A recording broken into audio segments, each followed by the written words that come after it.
የሀና አባት ነቅተው አሁን ጥሩ ሁኔታ ላይ ይገኛሉ። ሀንዬ አባቷ ስለነቁላት በጣም ደስ ብሏታል።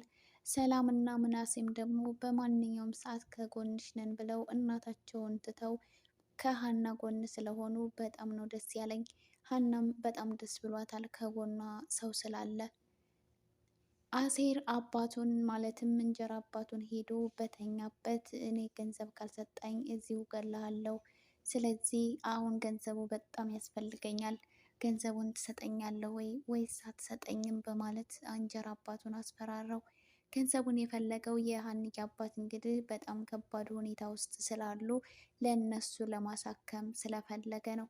ሰላም ሰላም፣ ጤና ይስጥልኝ ውድና የተከበራችሁ የቻናሌ ቤተሰቦች እንኳን ደህና መጣችሁ። ላይክ ሰብስክራይብ እያደረጋችሁ አበረታቱኝ። አሴር ፋዘር ምንም ነገር መሆን የለባቸውም፣ የብዙ ሰው ተስፋ ናቸው